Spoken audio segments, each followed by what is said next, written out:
കഞ്ചാവ് കടത്തിയ 6 മലയാളി ടെക്കികൾ പിടിയിൽ. ചെന്നൈയിലേക്ക് എത്തിയത് തായ്ലൻഡിൽ നിന്ന്. പിടികൂടിയത് 23 കോടിയുടെ കഞ്ചാവ്.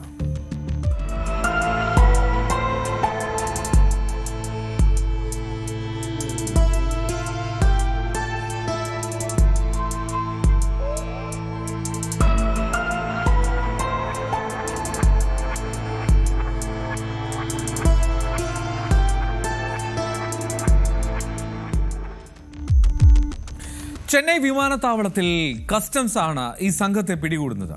തായ്ലൻഡിൽ നിന്നാണ് ഈ കഞ്ചാവ് കടത്ത്. ഏതാണ്ട് 23 കോടി രൂപ വില വരുന്നതാണ് ആ മുതല് എന്ന് പറയുന്നു. അതായത് സാധാ കഞ്ചാവല്ല, ഹൈഡ്രോപോണിക് കഞ്ചാവ് എന്നാണ് അതിന് പറയുക. അങ്ങനെ 6 മലയാളികളാണ് ഈ സംഘത്തിലുണ്ടായിരുന്നത്. ഭക്ഷണ പാക്കറ്റുകളിലും ചോക്ലേറ്റ് പാക്കറ്റുകളിലുമൊക്കെ ഒളിപ്പിച്ചായിരുന്നു ഈ കഞ്ചാവ് കടത്ത്. IT ജീവനക്കാരാണ് പിടിയിലായവർ. അത് കാസർഗോഡ് മുതൽ കൊച്ചി വരെയുള്ള ആളുകളുണ്ട്. അതിൽ ഈ കൊച്ചി കേന്ദ്രീകരിച്ച് പ്രവർത്തിക്കുന്ന സംഘമാണ് പിടിയിലായത് എന്നാണ് ചെന്നൈ കസ്റ്റംസ് പറയുന്നത്. 2 വിമാനങ്ങളിലായിട്ടായിരുന്നു ഇവരുടെ യാത്ര.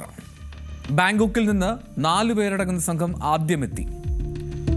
ബാങ്കോക്കിലേക്ക് പോയത് വിനോദസഞ്ചാരത്തിനായിട്ടാണ് എന്നാണ്, അതിനുശേഷം മടങ്ങി വരികയാണെന്നാണ് ഇവർ കസ്റ്റംസ് ഉദ്യോഗസ്ഥരോട് പറഞ്ഞത്. പക്ഷേ അവിടെ ഒരു പ്രശ്നമുണ്ടായിരുന്നു. തായ്ലൻഡിൽ എത്തി പിറ്റേ ദിവസം തന്നെ ഇവർ തിരികെ നാട്ടിലേക്ക് വിമാനം കയറി. അതിലൊരു അസ്വാഭാവികത ഈ കസ്റ്റംസ് ഉദ്യോഗസ്ഥർക്ക് തോന്നി. കാരണം വിനോദയാത്രയ്ക്ക് പോയി എങ്കിൽ ഒരു ദിവസം കൊണ്ട് തായ്ലൻഡിൽ നിന്ന് മടങ്ങിയെത്താൻ സാധ്യതയില്ലല്ലോ എന്ന്. അങ്ങനെയാണ് ഇവരുടെ ബാഗ് വിശദമായി പരിശോധിച്ചത്.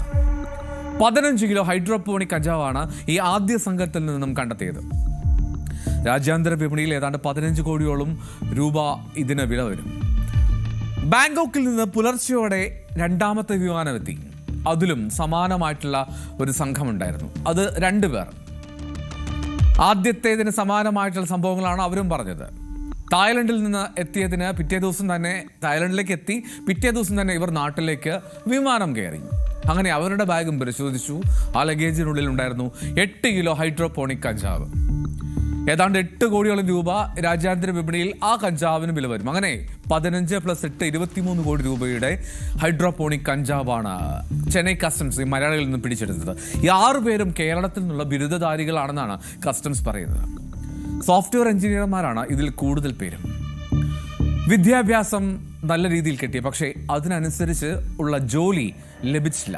ഇതേ തുടർന്ന് ഈ പരിപാടിക്കായി മുന്നിട്ടിറങ്ങി എന്നാണ് ചോദ്യം ചെയ്യലിൽ ആ പ്രതികൾ ഉദ്യോഗസ്ഥരോട് പറഞ്ഞത്.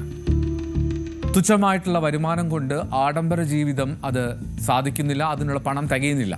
അങ്ങനെ പെട്ടെന്ന് പണം കണ്ടെത്താനുള്ള വഴിയായി ഈ കഞ്ചാവ് കടത്ത്, രാജ്യാന്തര കഞ്ചാവ് കടത്ത് തിരഞ്ഞെടുക്കുകയായിരുന്നുവെന്നാണ് പ്രതികൾ പറയുന്നത്.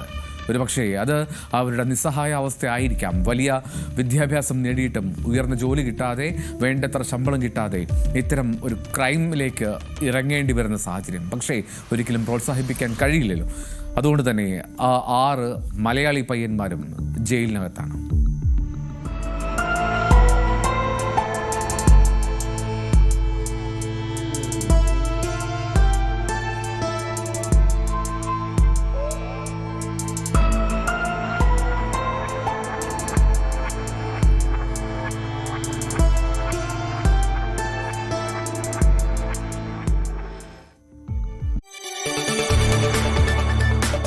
കൂടുതൽ വാർത്തകൾക്ക് News 18 Keralam YouTube channel subscribe ചെയ്യുക.